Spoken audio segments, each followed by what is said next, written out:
Revenons sur cette visite du premier ministre Benjamin Netanyahou à Washington. Le président Trump avait de grandes attentes, la paix dans la région. Bien, ça sera pas pour, en tout cas, c'était pas pour hier soir. Je ne sais pas si ça sera plus tard dans la journée. Je pense qu'il y a bien des gens qui peuvent en douter. Quoi qu'il en soit, Netanyahou a offert pratiquement un présent au président. Bonjour, Raphaël, au président Trump en lui disant je vais vous nommer comme candidat au prix Nobel de la paix. Alors, ça surprend un peu, mais revenons d'abord au fond de l'histoire, ces négociations de paix. Donnez-moi votre point de vue. Les deux leaders étaient là, parlent d'un climat cordial, on veut la paix, mais pas de la même façon, puis pas tout à fait le résultat qu'on souhaite dans les deux cas.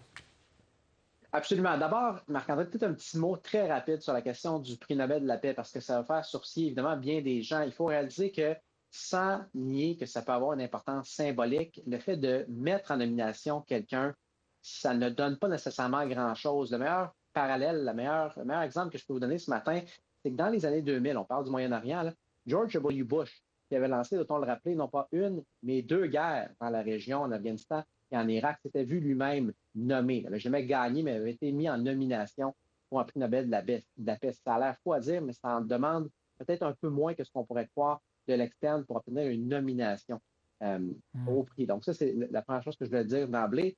Pour ce qui est de ce qui se passe au niveau des relations israélo-palestiniennes, israélo-Hamas, on est très, très loin, non seulement de ce que M. Trump souhaitait au début de son mandat, c'est-à-dire une paix, mais même ce que M. Trump souhaitait il y a à peine quelques semaines, c'est-à-dire la libération essentiellement inconditionnelle de tous les otages qui étaient encore détenus par le Hamas. Là, présentement, ce sur quoi on plane depuis des jours, pour ne pas dire quelques semaines, ce serait un plan que le Hamas n'a même pas encore accepté, à part auquel les Israéliens n'ont pas l'air particulièrement enthousiastes, dans lequel on relâcherait une dizaine d'otages qui sont toujours vivants, sans nécessairement de garantie de paix à long terme. Donc, il y a ça d'un côté. Il faut aussi réaliser, je le mentionne rapidement, que du côté israélien, M. Netanyahou se fait tirer un petit peu dans toutes les directions. C'est-à-dire que d'un côté, il y a des membres encore plus agressifs que lui dans son cabinet qui ne veulent absolument aucune concession qui soit faite au Hamas. De l'autre côté, il y a les familles des otages qui, eux et elles, en ont assez de cette crise-là, veulent revoir, évidemment, leurs proches.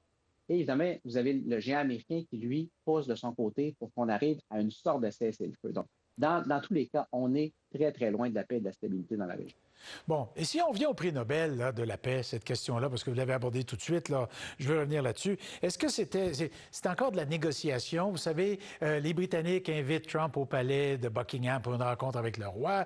Il n'y a pas de roi en Israël. Alors on dit, tiens, quelle bonne idée, on va suggérer un prix Nobel de la paix pour flatter dans le sens du poil. Est-ce que je charrie en disant ça? Vous ne charriez pas, je ne jouerai pas aux analystes psychologiques ou psychiatriques, mais je vous dirais que si c'était ça la stratégie, ça serait loin d'être fou. Et on pourrait même donner un autre exemple, vous savez, Marc-André. Lorsqu'on regarde ce que le nouveau. Vous m'avez pas endossé, mais vous n'êtes pas loin, là, hein? C'est un appui tacite à votre théorie, Marc-André. De façon très sérieuse, mais en même temps semi-ludique. Regardez la façon dont le nouveau chef de l'OTAN parle à l'endroit de M. Trump depuis son entrée en fonction. Il le louange, il dit comment il a raison. Quand on connaît moindrement le profil du président américain actuel, encore une fois, est-ce que c'est fou de s'y prendre de cette façon-là? Non, je vous soumettrais que la réponse, c'est qu'on sait très bien que c'est une des, sinon la meilleure façon de se le mettre de son côté. Et qu'on soit le chef de l'OTAN, qu'on soit le président de l'Ukraine ou qu'on soit le premier ministre israélien, on a besoin présentement de son appui. Est-ce que je peux vous demander un mot sur le déploiement de la force policière d'ICE hier à Los Angeles, dans un parc vide? Message que Trump voulait envoyer avec ça. Est-ce que c'était à ceux qui dirigent la Californie ou si c'était vraiment aux migrants en situation irrégulière qui étaient très peu nombreux dans le parc? Est-ce qu'un empêche vraiment l'autre dans ce cas-ci? Je vous soumettrais que la réponse est probablement non.